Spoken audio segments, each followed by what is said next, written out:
Mungu wetu tunakushukuru kwa sababu umesema mahali ulipokusanyika watu wawili au watatu kwa jina langu, mimi nipo kati yao.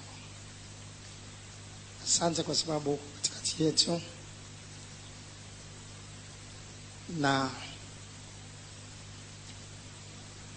unatupenda, ndio maana unazidi kutufundisha. Zaidi sana unapenda tuushiriki utakatifu wako, ili pale ulipo sisi nasi tupate kuweko.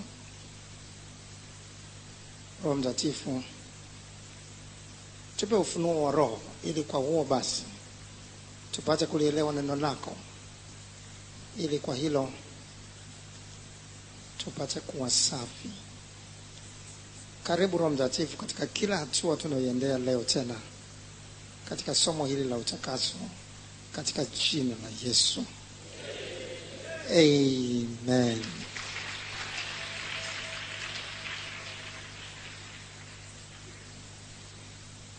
Leo tena tunaendelea na somo letu ambalo tumekuwa tukijifunza kwa wiki kadhaa sasa, utakaso. Na leo tutakuwa tukijifunza sehemu ya 13 na ya 14 ya somo letu.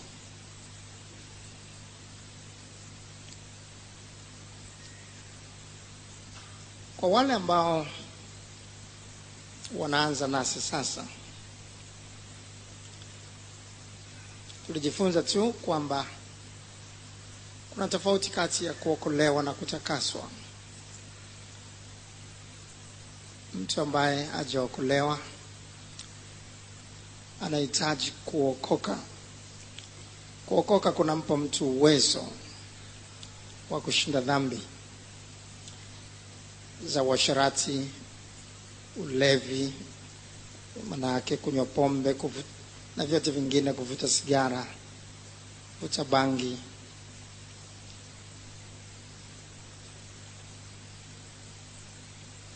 ushirikina na mambo mengi na ufanana hayo. Lakini baada ya kuokolewa tumeitiwa utakatifu. Utakatifu ni zaidi ya kuacha hayo. Utakatifu unahusisha sio tu matendo ya nje, lakini tunapaswa kuwa safi katika moyo, katika mawazo na katika nia. Ndani ya mtu aliyeokolewa bado kuna upinzani dhidi ya Mungu ulioko ndani ya mtu, ambao unatokana na asili ya Adamu. Asili ile ya Adamu inasulubishwa wakati wa kuokolewa kwetu, lakini inaharibiwa kabisa wakati wa kutakaswa. Ndio maana Yesu aliwaombea watu waliookolewa, wanafunzi wake, utakaso. Baba, uwatakase. Alizungumzia juu ya watu waliokolewa kutakaswa, ambao ndani yao bado kulikuwa na hasira, kulikuwa na kupenda ukubwa, kulikuwa na wivu, faraka na mambo mengi na ufanana hayo. Yote ya sasa huondolewa na utakaso. Kwa hiyo usiombe utakaso pale ambapo unajua hujaokoka, pale ambapo una uwezo wa kushinda uasherati, una uwezo wa kushinda pombe, una uwezo wa kushinda sigara na kadhalika. Unahitaji kuokoka. Ukiulizwa uliokoka lini? Sina hakika, sikumbuki. Una haja kujihesabia haki. Na kujihesabia umeokoka miaka mingi na kusaidia nini? Anza na Yesu leo msalabani. Futilie mbali tarehe zako zote na miaka yako yote unayojua, lakini njoo kwa Yesu ili uwe na hakika kwamba umeokoka. Ile ukiulizwa uliokoka lini, useme leo umeokoka. Amen. Na baada ya kuokolewa sasa, kama tulivyojifunza, sasa tumeitiwa utakatifu ambao sawa na Ibrania 12:14, pasipo huo hakuna mtu atakayemwona Mungu asipokuwa nao.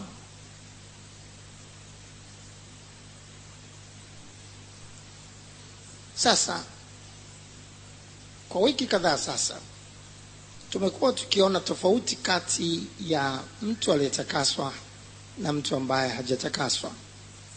Mtu aliyeokolewa ambaye ametakaswa, tumekuwa tukiangalia tofauti yake na mtu ambaye ameokoka lakini hajatakaswa. Na tulisema tofauti hizi zinazidi kutupa kuona, je, tumetakaswa? Na pale tunapoona utupu wetu, sasa zinatupa njaa na kiu ya haki. Heri wenye njaa na kiu ya haki, maana hao watashibishwa. Tunaweza tu tukapata utakaso ikiwa tutakuwa tuna njaa, tuna kiu. Na ile njaa na kiu itakuja kwetu pale tunapogundua kwamba kumbe ikiwa hatuna utakaso huo, bado hatuwezi kumwona Mungu, kwa sababu ni watakatifu tu watakaomwona Mungu.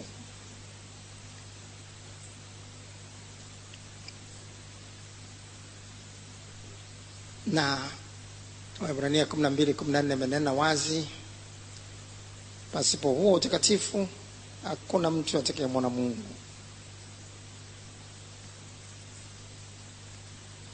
Kwa hiyo leo hatachukua muda kuendelea na muhtasari wa yale tuliyojifunza huko nyuma, lakini tutakwenda moja kwa moja katika kuangalia tofauti hizo. Tutagusia kidogo tu pale tulipoishia, alafu tutaendelea kutokea hapo leo, ili tukomboe wakati, ili tuzidi kusogea mbele.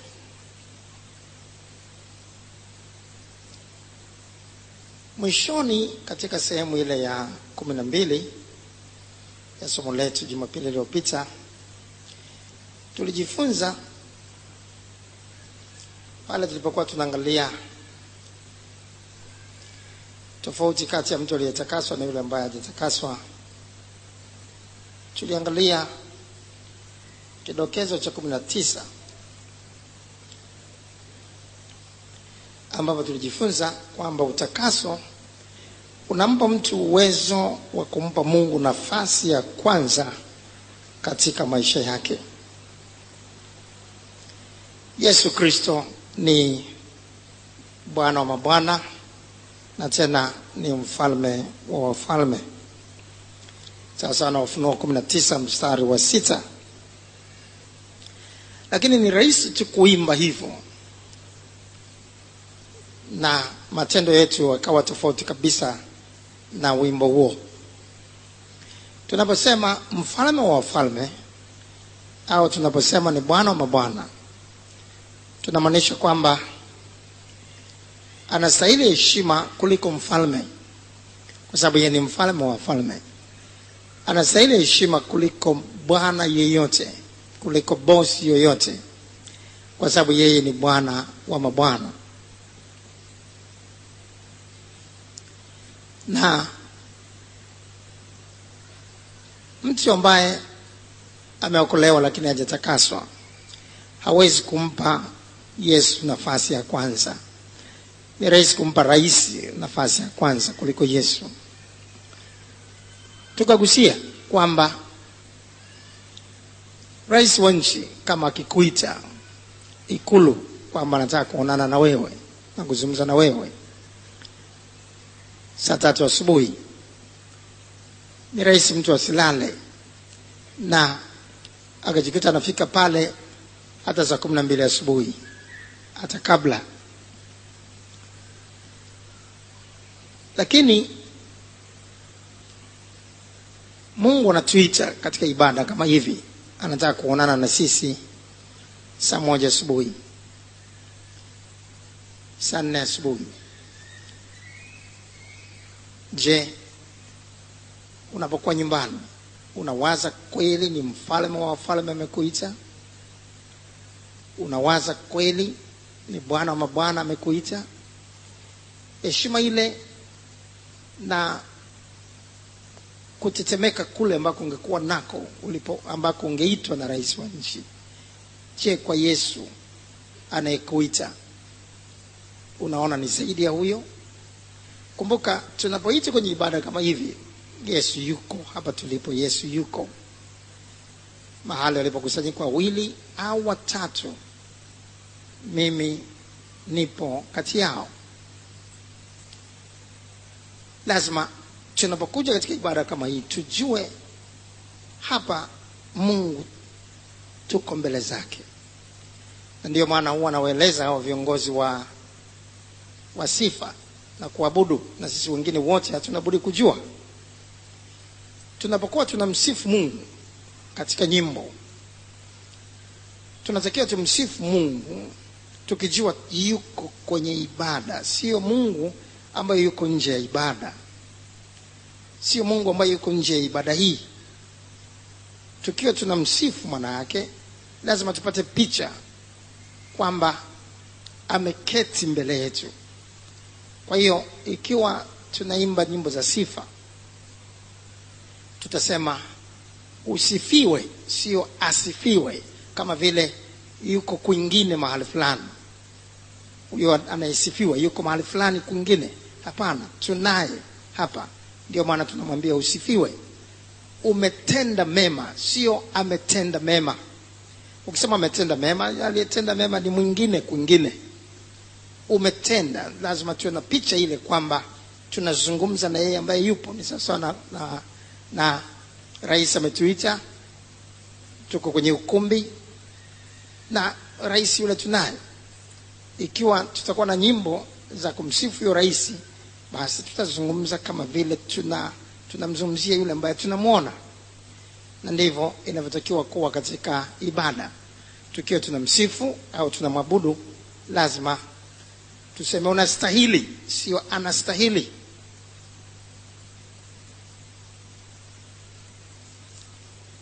Na kwa sababu mahali walipokusanyika 2 au 3, mimi nipo kati yao. Kwa sababu hiyo sasa lazima tujue ni Mungu anayetuita, anataka kuzungumza na sisi katika ibada. Tunakwenda kumwabudu Mungu. Ni Mungu ambaye yuko katikati yetu. Nikaribieni nami nitawakaribia. Tukimkaribia tayari naye anakuwa ametukaribia, yuko katikati yetu. Sasa bila utakaso huwezi kumpa Yesu nafasi ya kwanza. Unaweza kujaribu kufanya hivyo kwa siku 2-3 tu, lakini hicho kitu utakuta kinaondoka. Kuna upinzani ulioko ndani ya mtu unamzuia mtu kumfanya Yesu kwa kupata nafasi ya kwanza. Na kuchelewa kwako ibada itakuwa ni kitu cha kawaida. Wala kuna hata kitu kinachokuvuruga, wala kuna hata kitu kinachokuhimiza. Na hata umechelewa utakuja bado unajivuta tu. Lakini utakaso sasa unamfanya mtu kuwa na hofu ya kipekee sana ya Mungu, kama vile anamuona kwa macho. Rais wa nchi ameitisha wazee wa Dar es Salaam, anataka kukutana nao katika ukumbi saa 10 jioni, na anasema saa 8 wanatakiwa wamekalia viti. Wengine wanafika saa 5, wengine wanafika saa 4 asubuhi, kwa sababu ya hofu ya mamlaka. Na mtu akija wakati watu wameshakalia viti, alafu ndo anaingia, utaweza kuona kila mtu anamshangaa. Rais ameshakalia kiti alafu yeye ndo anaingia. Inaonyesha ni utovu wa nidhamu wa hali ya juu sana. Sasa lazima wakati wote tujue huyu Yesu ni Mungu. Sio tu ni Mungu, ni mfalme wa wafalme, ni Bwana wa mabwana. Na kama mdharau, tunamwona rais ana mamlaka kuliko yeye, ni wa kwanza kuliko Yesu, tunampa heshima kuliko Yesu. Sasa anasema anayeniheshimu nitamheshimu, na anayenidharau nitamhesabu kuwa si kitu.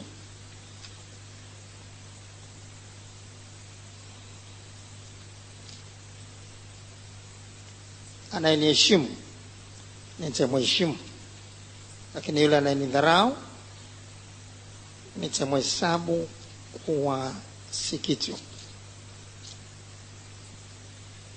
Samueli wa kwanza sura ile ya 2 mstari wa 30.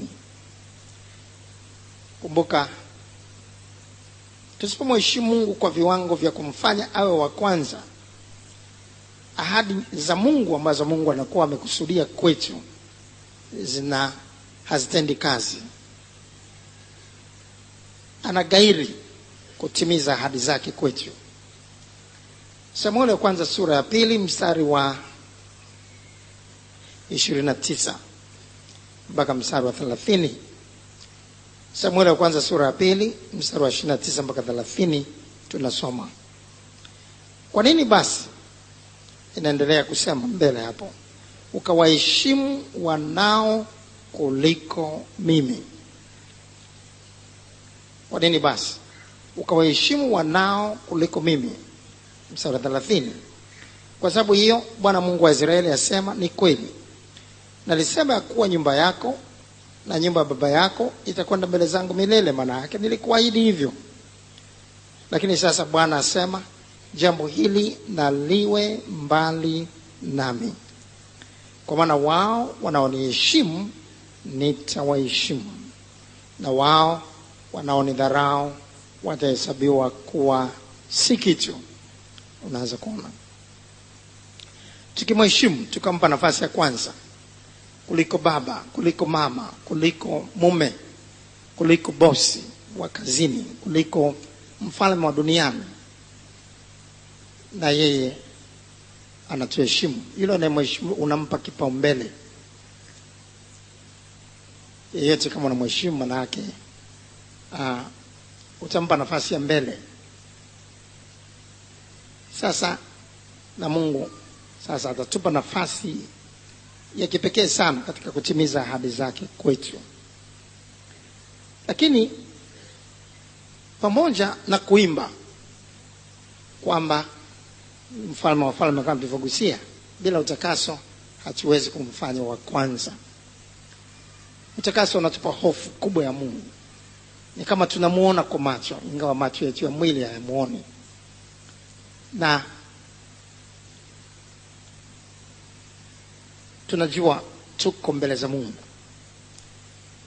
Kwa hiyo tutakuwa na nidhamu kuliko ile ambayo tunaweza kuwa nayo mbele ya mtu wa yote, kwa sababu ni wa kwanza, ni wa juu zaidi kuliko wengine wote. Sasa tunaendelea kutokea hapo, na tunaanza sasa kuangalia kidokezo cha 20. Kidokezo cha 20 sasa, utakaso unampa mtu changamko katikati ya mateso na maudhi, na hivyo kumpa uwezo wa kuishindania imani. Utakaso unampa mtu changamko katikati ya mateso na maudhi, na hivyo kumpa uwezo wa kuishindania imani. Wako watu wengi ambao watawasikia wameokolewa, lakini wanapopatwa na mateso na maudhi kwa sababu ya wokovu wao, utaona haraka sana wanakimbilia kutaka kuombewa. kiongozi wa kanisa nyumbani, niombee ili maudhi ninayopata kwa mume wangu yaishe, yaondoke. Na wako hajaokoka, kwa hiyo nataka usipate maudhi kutoka kwake. Maudhi yamezidi sana, mateso yamezidi sana kutoka kwa wazazi. Wazazi hawataki nije huko kanisani kwa sababu wao ni Waislamu. Kwa niombee ili yaishe. Kwa tunataka unataka uombewe ili mateso yako yaishe. Hayo upinzani ulionao juu ya wokovu wako uishe. Usipate mateso, usipate maudhi. Kiongozi ukiwa unahangaika namna hiyo kusema na kumpa mtu ahadi za uongo kwamba hayo yatakuja kuisha, wewe mwenyewe unamdanganya na wewe mwenyewe unajionyesha uelewe maandiko. Mateso na maudhi ni sehemu kabisa ya wokovu wetu. Haiwezi kuisha. Ni sehemu ya wokovu wetu.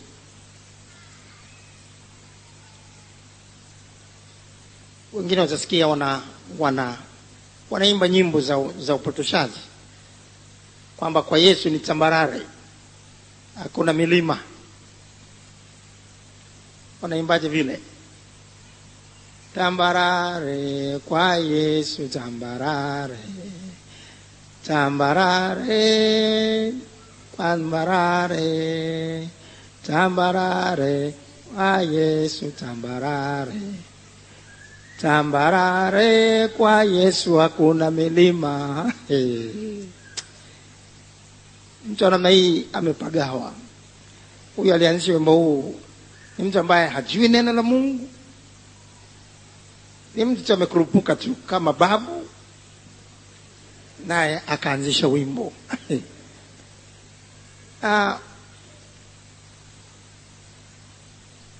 Anayeleta mateso na maudhi kwetu kimsingi lazima tumjue.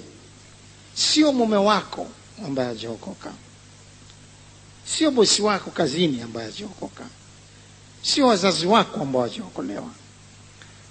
Anayeleta mateso na maudhi ni nani? Shetani.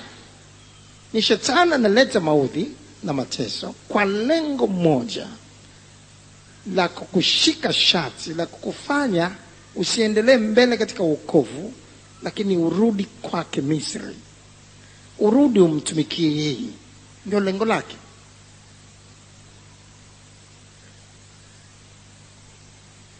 Mpinzani katika mchezo wa mpira kule duniani anapokuwa anamkaba mtu, anafika mahali hata anamshika shati, anafika mahali hata anampiga ngwara anguke chini. Hataki aendelee mbele, hataki aende kufunga goli, hataki ashinde. Anataka afikie mahali hata kuogopa kusogea mbele, ndio furaha yake.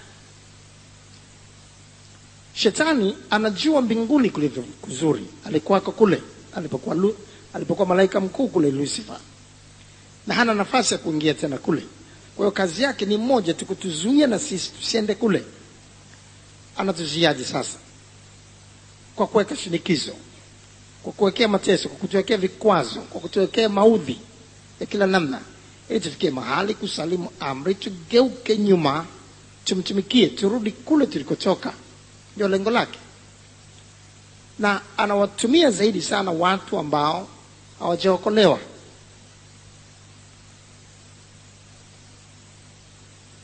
Watu ambao hawajaokolewa, waliozaliwa kwa mwili, kwa lugha ya kiroho, waliozaliwa kwa mwili siku zote watatumiwa na shetani kuwaudhi waliozaliwa kwa roho, yani waliookoka.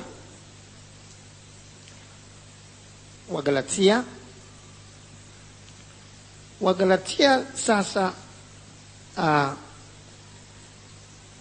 Wagalatia sura ile ya 4.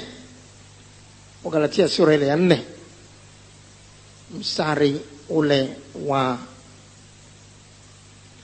29, wa mstari wa 28 mpaka 29. Wagalatia 4:28 mpaka 29 tunasoma: basi ndugu zangu, kama Isaka, sisi tu watoto wa ahadi.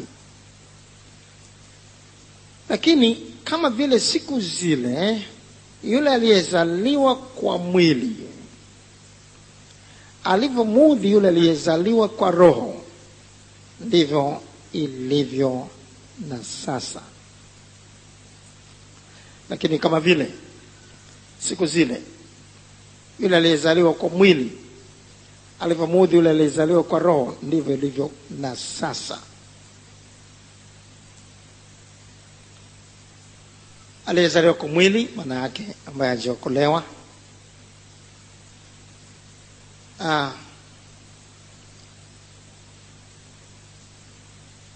Shetani anatenda kazi ndani yake. Shetani anatenda kazi ndani yake. Waefeso sura ile ya pili. Waefeso sura ile ya pili. Tusome mstari wa 1 mpaka mstari wa 2. Waefeso 2:1 mpaka 2. Nanyi mlikuwa wafu kwa sababu ya makosa na dhambi zenu ambazo mliziendea zamani, kwa kuifuata kawaida ya ulimwengu huu na kwa kumfuata mfalme wa uwezo wa anga. Mfalme wa uwezo wa anga na tajwa hapo ni nani? Shetani. Ndio, wengi wetu tunafahamu hivyo. Roho yule, huyo shetani, roho yule atendaye kazi sasa katika wana wa kuasi. Wana wa kuasi ni watu gani? Watu ambao hawajaokolewa, si ndio? Ni wana wa kuasi. Waraka wa kwanza Yohana sura 3 mstari wa 4, kila atendaye dhambi afanye uasi, kwa kuwa dhambi ni uasi. Wana wa kuasi sasa ni hawa wenye dhambi ambao hawajaokolewa. Sasa mfalme wa uwezo wa anga, shetani, anatenda kazi ndani yao. Kwa hiyo wale wanatumika tu, ni watumishi wake tangia hapo. Kwa hiyo wanatumika kukuudhi, wanatumika kukutesa, lakini anayefanya hayo ni shetani, akiwa na lengo moja tu la kukutoa, la kukufanya usiendelee na safari ya wokovu. Unaweza kuona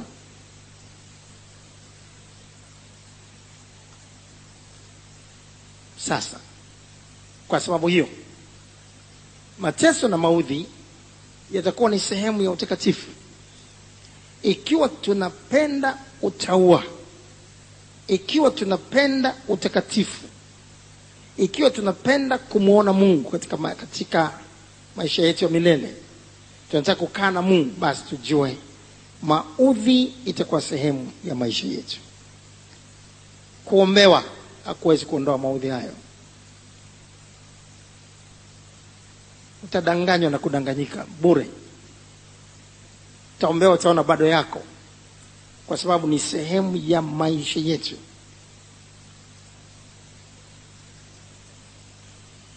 Sasa Timotheo wa pili sura ya 3 mstari wa 12.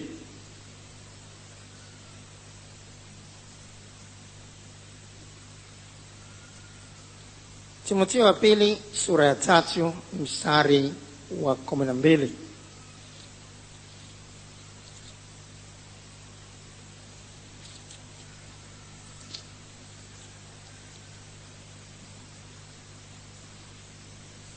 Naam, na wote wapendao kuishi maisha ya utauwa, yani ya utakatifu. Naam, na wote wapendao kuishi maisha ya utakatifu. Unapenda kuishi maisha ya utakatifu? Nani angependa kuishi maisha ya utakatifu? Sisi sote tunapenda, maana tunataka kumuona Mungu, si ndio? Sasa ndio neno hili. Naam, na wote wapendao kuishi maisha ya utakatifu katika Kristo Yesu watafanya nini? Watafanya nini? wataudhiwa. Ili neno likishasema limesema, ili neno limehakikishwa mara 7.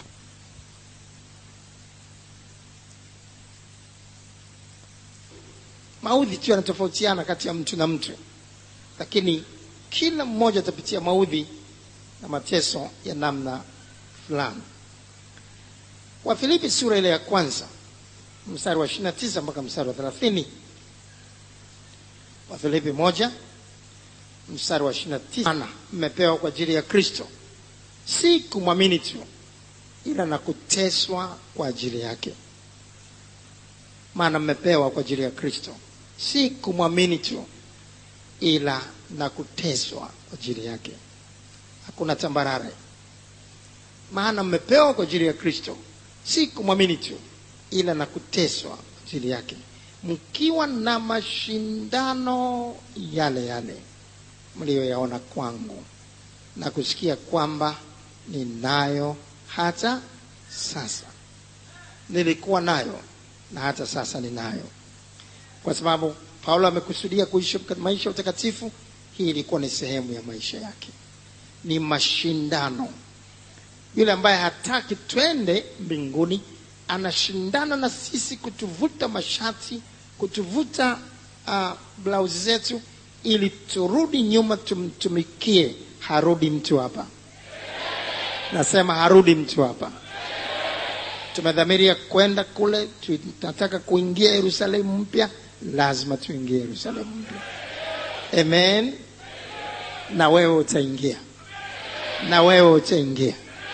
Na wewe utaingia.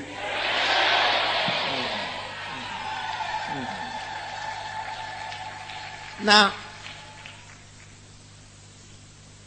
tunaingiaje? Kwa kushindana. Amen. Ndio maana Yesu akasema yeye ashindaye atayarithi haya. Yeye ashindaye atayarithi haya. Ni mashindano.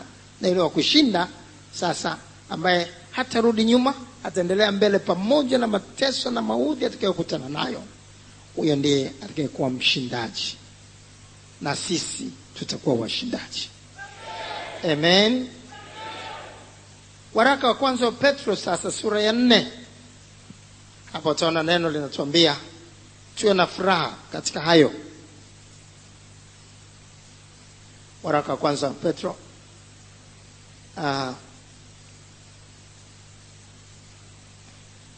sura ya 4 mstari wa 12 mpaka mstari wa 16.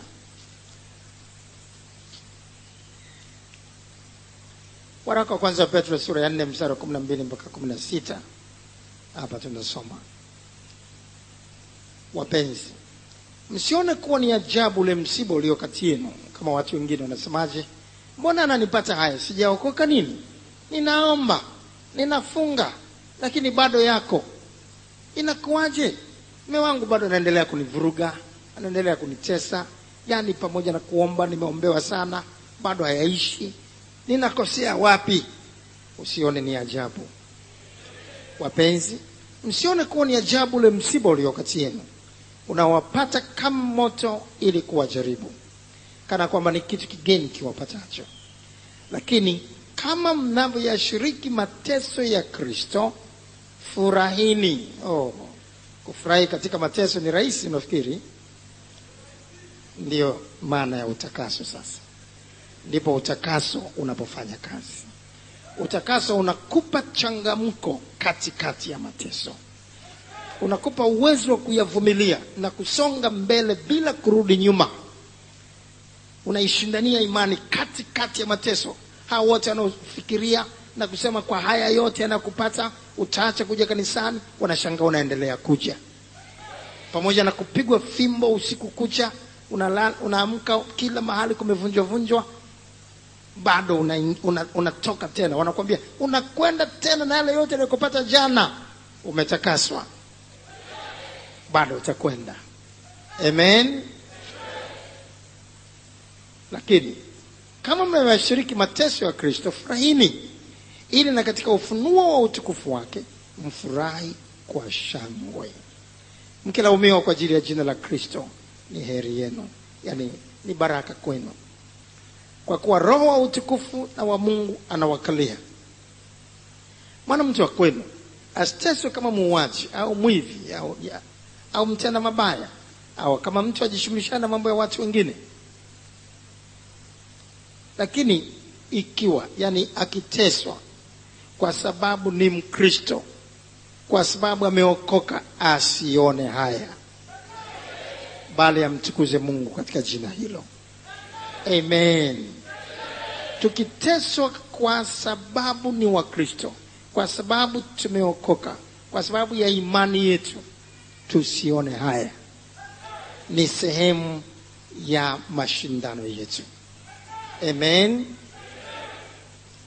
Mathayo sasa sura ya 5. Kabla hapo labda tusome Matendo ya Mitume. Matendo ya Mitume sura ya 14 mstari wa 11.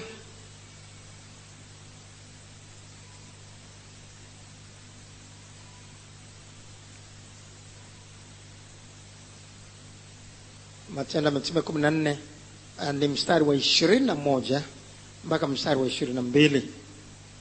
Matendo 14 21 mpaka 22. Hata alipokwisha kuhubiri Injili katika mji ule na kupata wanafunzi wengi. Labda itakuwa vema tukianzia mstari wa 19 mpaka mstari wa 22. Matendo 14 tusome 19 mpaka 22. Lakini Wayahudi wakafika toka Antiokia na Ikonio, wakawashawishi makutano, hata wakampiga kwa mawe Paulo. Wanampiga kwa sababu amekosa? Wanampiga kwa sababu ametenda dhambi? Kwa hiyo usijiulize, mbona nimetenda dhambi? Kutenda dhambi si unajua? Hujui? Yananipataje haya? Kwa nini ananipata? Kwa nini hayaishi? Nimekosea wapi? Hujakosea popote. Paulo hapa hajakosea chochote. Lakini Wayahudi wakafika toka Antiokia na Ikonio, wakawashawishi makutano, hata wakampiga kwa mawe Paulo, wakamburuta nje ya mji, wakidhania kuwa amekwisha kufa. Lakini wanafunzi walipokuwa wakimzunguka pande zote, akasimama, akaingia ndani ya mji, na siku ya pili yake akatoka, akaenda zake pamoja na Barnaba mpaka Derbe. Hata walipokwisha kuihubiri Injili katika mji ule na kupata wanafunzi wengi, wakarejea mpaka Listra na Ikonio na Antiokia. Kule alikopigwa kwa mawe, anarejea huko tena, wakifanya imara roho za wanafunzi na kuwaonya wakae katika ile imani, na ya kwamba, angalia maneno yanayofuata, imetupasa kuingia katika ufalme wa Mungu kwa njia ya dhiki nyingi, sio chache. Dhiki ndio imetupasa kuingia katika ufalme wa Mungu kwa njia ya dhiki nyingi. Imetupasa maana yake ni lazima, hakuna njia mkato. Ndio utakatifu wenyewe. Mathayo 5 sasa 11 mpaka 12. Mathayo 5 11 mpaka 12. Mathayo 5 11 mpaka 12. Heri. Neno heri unapoliona linamaanisha mmebarikiwa. Nazungumzia baraka. Mmebarikiwa ninyi watakapowashutumu na kuwaudhi na kuwanenea kila neno baya kwa uongo kwa ajili yangu. Unatoka ibada kama hivi, unaambiwa wewe mwongo kabisa. Ulikuwa katika ibada gani? Ulikwenda kwa wanaume huko, ulikwenda katika uzinzi wako huko, unasema umetoka katika ibada gani? Muda wote huu unatoka katika kumwabudu Bwana, unaitwa mzinzi. Heri ninyi, umebarikiwa wewe unapoitwa hivyo kwa uongo. Mmebarikiwa ninyi watakapowashutumu na kuwaudhi na kuwanenea kila neno baya kwa uongo kwa ajili yangu. Furahini na kushangilia. Sasa ni rahisi kusema amen, lakini akikupata kisawa sawa, kama una utakaso, hizo amen zitaishia. Tuwe wa kweli. Unatoka kama hivi, unafika huko wewe, yani wewe kabisa ni wewe, yani muda wote huu lazima umetoka kufanya uzinzi na Kakobe. Wewe ni mke wake Kakobe kabisa. Hatimaye unafikia mahali unazaa mtoto. Unaona?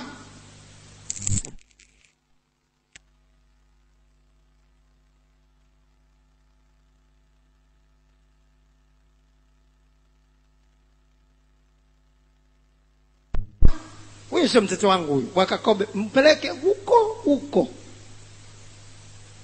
Wakati unajijua unakuja kwenye benchi kama hapo, Kakobe mwenyewe hata yani kuzungumza naye kwa karibu hivi miaka hujazungumza naye, unazushiwa vitu vya namna hiyo.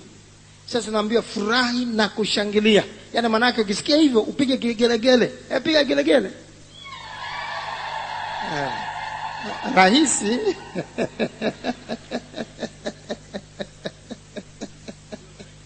Sio rahisi kabisa. Ndiyo maana ya utakaso sasa. Utakaso unakupa uwezo wa kufanya hivyo. Unakupa changamko katikati ya mateso na maudhi. Hakuna kitu ambacho Mungu anatuambia tufanye kama hatuwezi kukifanya.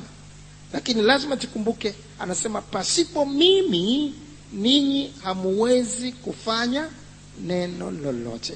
Ukisikia mafundisho haya ukasema yakikupata haya upige kigelegele, utajilazimisha, lakini utakuta inakuwa ngumu sana. Itakuwa ngumu sana. Huwezi kufanya hivyo, utakuwa mnafiki tu. Utaona maisha ni mazito, magumu. Utaona labda afadhali unaweza kuambiwa kabisa kwamba mimi nakwambia afadhali usali kwingine, lakini hapa tu ndipo staki. Kwa sababu shetani anapajua hapa. Shetani anaijua njia ya utakatifu sana. Alikuweka kule mbinguni, kwa hiyo anajua viwango vya utakatifu. Anajua vuguvugu watatapikwa. Anajua mchanganyo hao ni mali yake. Kwa hiyo anapenda ukasali kwenye mchanganyo. Lakini kama unakuja mahali kama hapa, mahali ambapo tumedhamiria kukaa katika neno kama lilivyo, lazima utarajie mapambano makali sana. Kwa sababu shetani anajua umeshika njia ambayo kwa hiyo utamwona Bwana. Amen. Kwa hiyo kwa namna hiyo sasa kufurahi na kushangilia. Anasema furahini na kushangilia kwa kuwa thawabu yenu ni kubwa mbinguni, kwa maana ndivyo walivyowaudhi manabii waliokuwa kabla yenu. Luka 6:22 mpaka 23. Luka 6:22 mpaka 23. Heri, maana neno lile lile. Mmebarikiwa ninyi watu watakapowachukia na kuwatenga. Ukitengwa na wazazi kwa sababu ya wokovu umebarikiwa. Ukitengwa na mume kwa sababu ya wokovu umebarikiwa. Heri ninyi watu watakapowachukia na kuwatenga na kuwashutumu na kulitupa nje jina lenu kama neno ovu kwa ajili ya mwana wa Adamu. Furahiwani. Manake mfurahie siku ile na kurukaruka, kwa kuwa tazama thawabu yenu ni kubwa mbinguni, maana baba zao waliwatenga manabii vivyo hivyo. Yatakapokupata hayo, utakapochukiwa, utakapotengwa, utakaposhutumiwa, utakapotukanwa kwa ajili ya wokovu, furahi na kurukaruka, kwa sababu thawabu yako ni kubwa mbinguni. Sasa ni rahisi kufurahi na kurukaruka unapokuwa umetengwa na wazazi, na wazazi wakasema sitaki kukuona hapa wala usitumie jina langu. Ni rahisi kurukaruka, ni rahisi kushangilia. Ukitumia jitihada uwezi. Ndugu zangu, Ukristo ni imani ambayo tunaishi kwa kuwezeshwa katika kila hatua. Jitihada za namna ya kibinadamu tu hazina nafasi. Ni neema juu ya neema. Amen. Tangu tulivyookolewa, tumeokolewa kwa neema, si kwa matendo yetu sisi. Mtu asije akajisifu. Lakini pasipo kustahili tumestahilishwa. Na huyo aliyetupa uwezo wa kufanyika watoto wa Mungu anaendelea kutupa uwezo, na anaendelea kutupa uwezo, na anaendelea kutupa uwezo.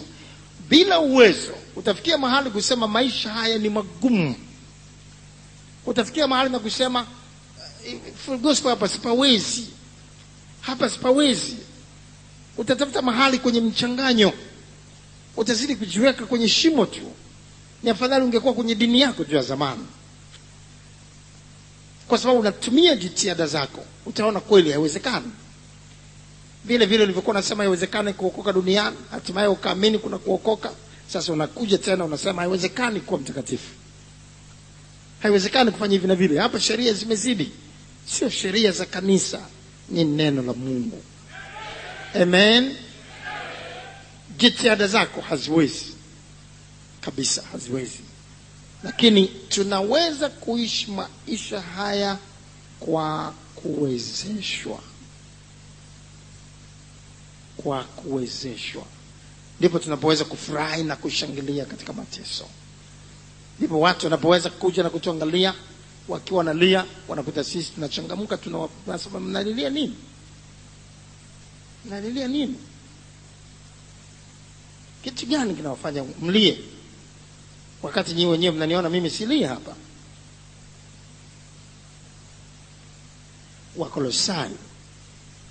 Wakolosai sura ile ya kwanza mstari wa 10 mpaka 11. Wakolosai sura ya kwanza mstari wa 10 mpaka 11. Mwenende kama ulivyo wajibu wenu kwa Bwana, mkimpendeza kabisa, mkizaa matunda kwa kila kazi njema. Je, mtampendezaje Bwana kabisa?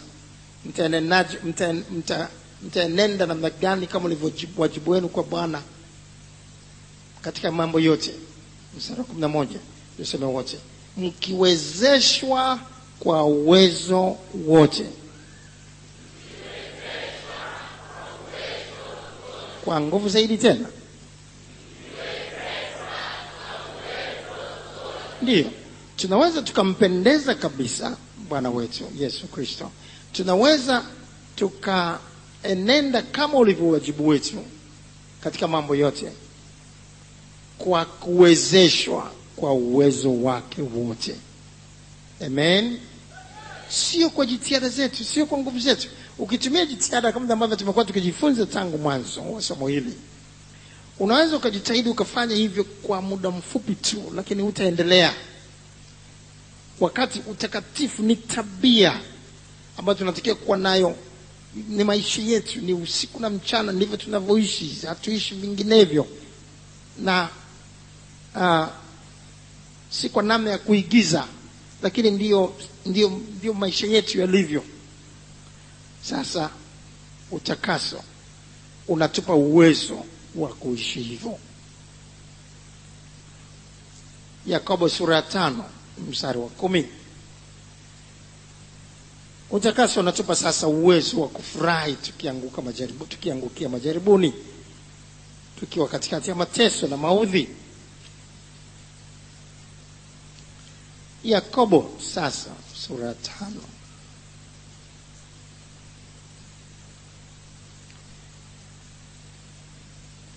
Yakobo sura ile ya 5 mstari wa 10.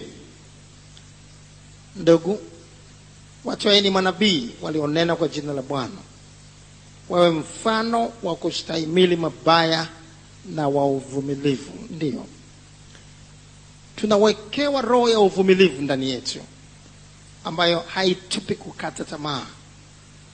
Katikati ya mazito bado tunasonga mbele, katikati ya magumu bado tunasonga mbele, katikati yanayotupata bado tunaendelea mbele. Limetupata hili, limetupata lile, limetupata hili, limetupata lile, bado hatuiachi imani. Na anasema tutwae mfano wa manabii waliotutangulia, mfano wa watakatifu waliotutangulia. Katika Waebrania sura ile ya 11, sura ya imani, utaona mwishoni inazungumzia kwa imani walikatwa na misumeno, kwa imani walipata haya na yale, lakini hawakukubali ukombozi. Maana yake hawakukubali kufanya matakwa ya shetani ili hayo mateso na maudhi yaondoke kwao, lakini waliendelea mbele. Yale yawawezesha atatuwezesha sisi nasi.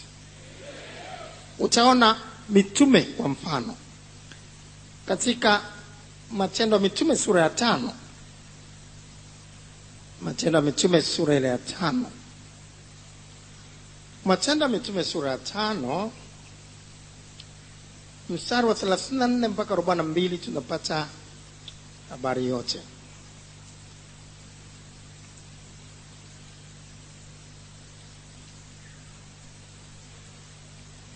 Lakini hatuna muda wa kusoma mstari yote. Labda tuanze mstari wa 38. Basi sasa nawaambia, jiepusheni na watu hawa, waacheni. Kwa kuwa shauri ile ya ukazi ikiwa imetoka kwa binadamu itavunjwa. Kazi ikiwa imetoka kwa binadamu ni rahisi kuivunja. Lakini ikiwa imetoka kwa Mungu hamwezi kuivunja. Msije mkaonekana kuwa mnapigana na Mungu. Wakakubali maneno yake. Nao walipowaita mitume wakawafanya nini? Wakawapiga.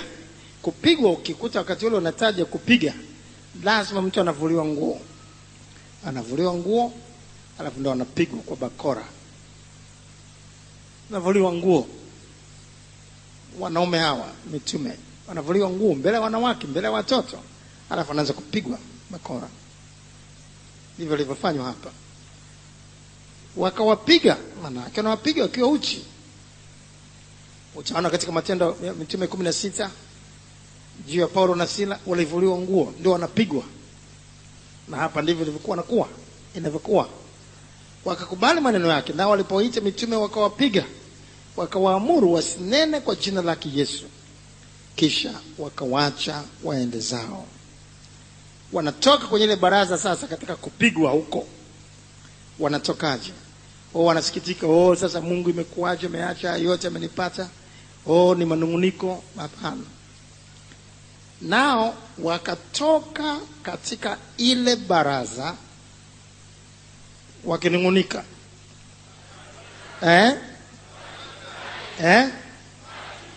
Wanafurahi wakiwa wametoka kufanya nini? Kupigwa. Ukitakaswa utafurahi ukiwa umetoka kupigwa na mmeo. Kabisa, mpaka atashangaa, itamfanya naye kuokoka. Huyu ni mtu wa namna gani? Unajua kule katika Matendo ya Mitume 16 wamevuliwa nguo kina Paulo na Sila, alafu wakapigwa. Wanaingizwa kwenye chumba cha ndani, wamefungwa mikatara, wamefungwa minyororo. Halafu wanaimba nyimbo za kufanya nini? Za kumsifu Mungu. Wafungwa wote wanasikiliza, wanashangaa. Hata wale walinda gereza wanashangaa, hawa watu ni watu wa namna gani? Na kupigwa kote huku wanamsifu Mungu, badala kumlaumu.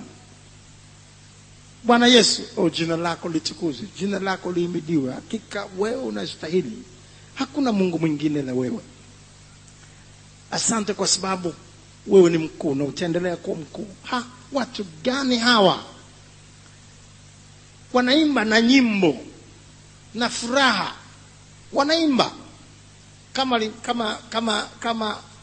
kama vile kitu gani sasa kimewapa furaha? Katika mateso haya wanaimba. Wafungwa wote wanasikiliza, wanajua hawana uwezo wa kuimba katika mateso. Na wako atakuangalia na kusema, huyu ni mwanamke wa namna gani? Huyu ni mtu wa namna gani? Mzazi wako atakuangalia na kusema, huyu ni mtu wa namna gani? Yaani na yote niliyomfanyia anafurahi. Anafurahia nini? Mpaka anafikia mahali hukumu sasa inamrudia yeye mwenyewe. Amen. Nao wakatoka katika ile baraza wakifurahi, kwa sababu wamehesabiwa kuwa wamestahili kuaibishwa kwa ajili ya jina hilo. Wanafurahi kwamba nimestahili kuaibishwa kwa ajili ya jina la Yesu, kwa sababu hiyo thawabu yangu ni kubwa mbinguni. Wanafurahi. Huwezi kufurahi hivi mpaka uwe umetakaswa. Utakaso sasa ndio unakupa uwezo wa kuwa na changamko la namna hii katikati ya mateso na maudhi.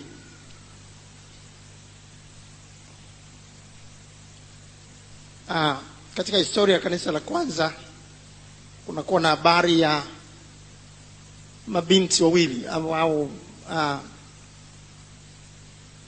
vijana wa kike wawili.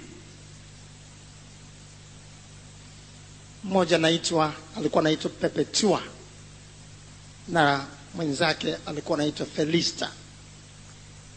Ulikuwa ni mwaka wa 202 baada ya Kristo katika mji wa Alexandria kule Misri. Huyu Perpetua alikuwa mjane. Amefariki baada ya kuwa ameolewa na mume wake si kwa muda mrefu. Na mume wake alipomfariki alimwachia kichanga. Alimwachia kitoto kichanga. Na akiwa na umri wa miaka 22 Perpetua, sasa akiwa na kitoto kichanga, akaambiwa kama wengine wote walivyokuwa wanaambiwa kwamba anatakiwa kutoa dhabihu kwa mfalme na kumwabudu. Perpetua akasema, siwezi kufanya hivyo, mimi nimeokolewa. Wa kuabudiwa ni Mungu peke yake. Wa kuabudiwa ni Yesu Kristo peke yake. Siwezi kumwabudu mfalme wala siwezi kumtolea dhabihu.